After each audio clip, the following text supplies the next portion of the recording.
After unfathomable circumstances put the lives of 27 children in danger, Nicholas Sierra sprung into action. He knew that his only option was to make sure that every elementary schooler made it out alive. It already seemed like an impossible mission, but something else that made the situation even direr: Nicholas was only 10 years old.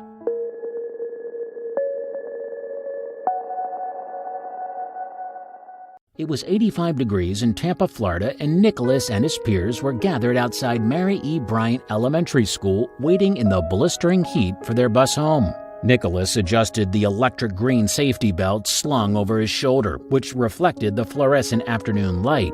He had no way of knowing that in less than an hour his life would be in imminent danger. Bus 72 pulled into its usual spot. Nicholas, sweat dripping down his temple, was relieved. He and his classmates waved hello to the bus driver, Lenore, as they climbed on the bus. Lenore had recently moved back to Tampa in order to be closer to his family. As far as anyone could have guessed, it was just another regular workday, but that was far from the case. Nicholas and the other fifth graders congregated toward the back of the bus, and he took a seat near the back window. The grades were arranged from front to tail. Kindergartners sat in the first few rows, followed by first graders, second graders, third graders, and fourth graders. The seats all the way in the back of the bus were coveted seats that had to be earned with seniority. Nicholas observed as the other kids filed into their seats. Nicholas was one of the children selected from upper grades to serve as a junior safety patroller. He had pledged to direct his peers and teach them about the merits of traffic safety. Junior safety patrollers were tasked with the objective of protecting fellow students, assisting bus drivers transport students to and from the premises, and participating in other leadership roles. Nicholas couldn't have guessed how essential his training would prove to be. Lenore shifted into reverse and navigated the bus out of the parking lot. They made a left on a 9 Eagles road and began to pick up speed.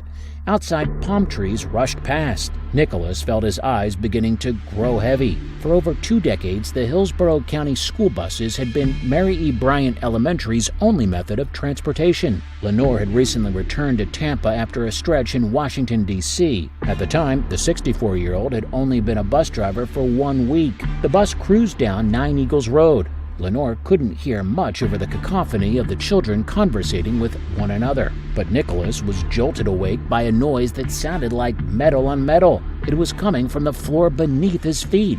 The greenery outside was growing blurrier by the second as bus 72 rapidly began to pick up speed. Nicholas glanced around to see if anyone else had noticed the resounding squeal beneath them. Why were they moving so fast? The other kids exchanged nervous glances as the bus swerved in and out of the lane. They shifted uncomfortably in their seats as trees whipped past them at lightning speed. Lenore had grown pale, but he had yet to acknowledge what was happening. Lenore's mind raced as he pumped the brakes to no avail. The bus continued to bolt forward.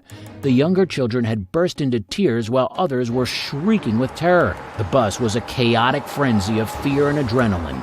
Around them, the world hurtled past at warp speed. By now, Lenore had lost control of the bus. He helplessly turned the wheel back and forth, but there was nothing he could do to pivot away from the stop sign in front of them. Nicholas had to stay calm. He gripped the seat in front of him so tightly that his knuckles turned white. While Lenore desperately tried to regain control of the vehicle, Nicholas pressed his face against the glass, squinting in the distance. Everyone on the bus had been reduced to hysterics. Lenore caught a glimpse of what awaited them and felt his heart sink. The kids on the bus shouted for help, but it was no use. There was nothing anybody could do but prepare themselves for impact. Nicholas's jaw dropped as the reality of their grim situation finally set in. The bus was heading straight for a lake. Everyone screamed as the bus bowed over a stop sign which crunched beneath its tires. The bus careened toward the open water, veering off the road entirely. They clipped a telephone pole and Nicholas lurched forward in his seat. The bus teetered back and forth, threatening to flip over at any moment. Lenore gave up on steering the bus, which had taken on a mind of its own. The glistening surface of the lake came barreling toward them. He prepared himself for impact. Nicholas heard screaming as the bus pitched jerkily into the grass. They clipped a palm tree, throwing Nicholas from his seat. Then, without warning, the whole bus was airborne. As the bus sailed toward the lake, Nicholas felt time slow down around him. They were suspended in midair. Time slowed to a crawl. The bus flipped on its side. Nothing could have prepared Nicholas for the impact. The bus hit the water and Nicholas was slammed against a window.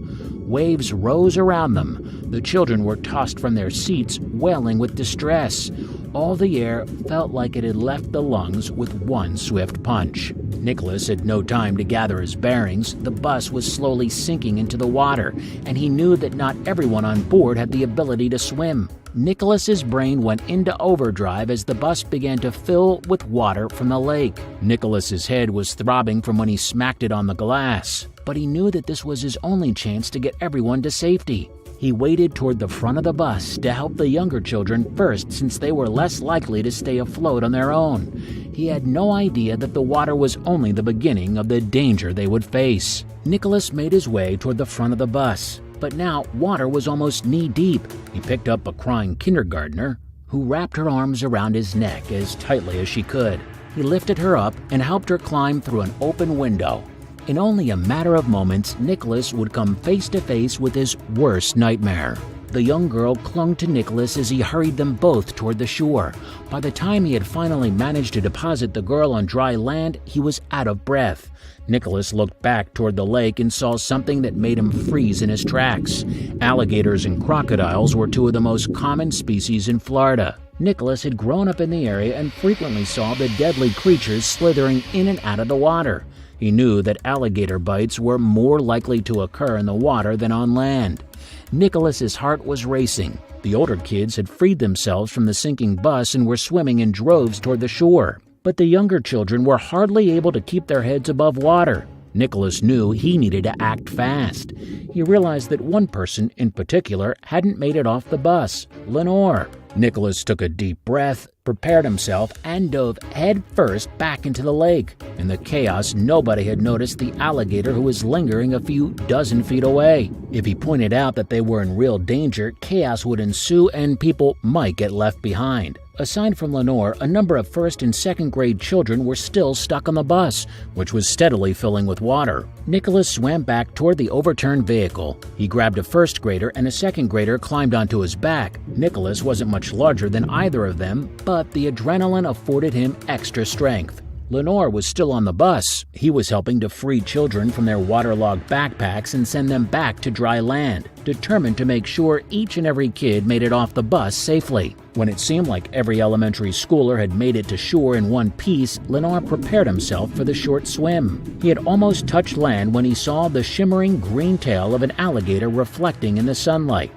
Lenore began to pick up speed, approaching the shore as fast as his body would go. People had begun to gather around the lake, screaming for help when they saw the alligator only a few yards from Lenore. Finally, Lenore clambered back onto land, shouting, "Stay back! There's an alligator in the water!"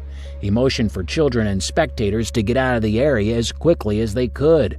Word of the crash had spread quickly and parents were beginning to arrive at the scene praying their kids were okay. Nicholas's parents, Michael and Deborah, hopped in their car and sped to the lake the second they heard about the accident. Nicholas's parents wrapped him in their arms, beyond thankful that he was okay. All 27 children made it out of the crash without any serious injuries, but the fear still sat with Nicholas. He could have died, witnessed the death of his peers, or succumbed to an alligator attack. It was too hard to process.